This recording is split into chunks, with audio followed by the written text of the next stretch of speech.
Iowa City in the summer is the coolest. Summer is the coolest time to be in Iowa City, without a doubt. It's so much more laid back. There's not so much noise, so much traffic. There's tons of cool events going on between Jazz Fest and food festivals and just outdoor concerts. I just absolutely love Iowa City in the summer. I'm super excited to be working here now. But also this summer, because the Iowa Independent is statewide, I'll have a chance to travel around. So I'll make some trips to Des Moines and Cedar Rapids and maybe out to Council Bluffs and Davenport and wherever. And so it'll be really cool to get around the state a little bit this summer. Okay. So, yeah, will they be sending you around a lot? Will it be up to your discretion, or will you get assignments from the Iowa Independent?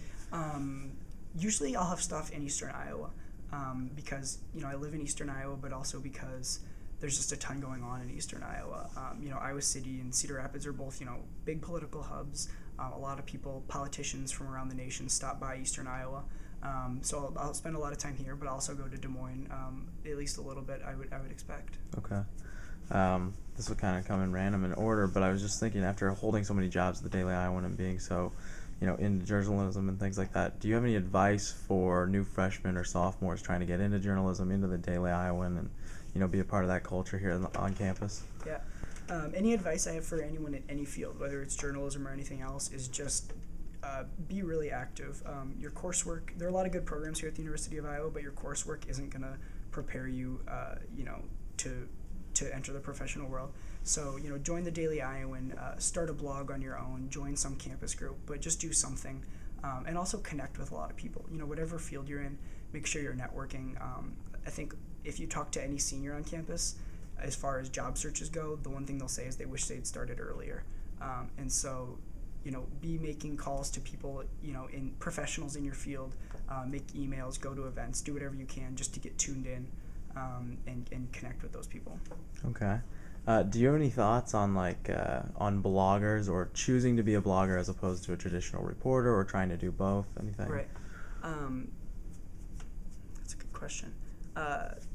I think that for a long time, bloggers kind of had a bad connotation that to be a blogger was to be lazy and to steal other people's work. But I think that's changing a lot right now. Even in the White House, there are people who just write for the web. They don't have a newspaper to go to the newsroom for. They're just what we would call bloggers. But they're sitting alongside guys from the Washington Post and the New York Times. And so it's definitely not the case that it was 10 years ago, where bloggers were just these guys sitting in their basements, going off about what somebody said. And so I think, because that's changing, I think bloggers are a lot more respected. But I also think that, you don't have to choose between newspaper or blogging. You can do both, and they can definitely coexist. I think a lot of times they do different things. News, if you talk to reporters who write for the web and also write for print, they're trying to accomplish different things in the two different mediums, and they're written differently. And so I definitely don't think it's a relationship where you have to choose one over the other. They can definitely coexist. Okay.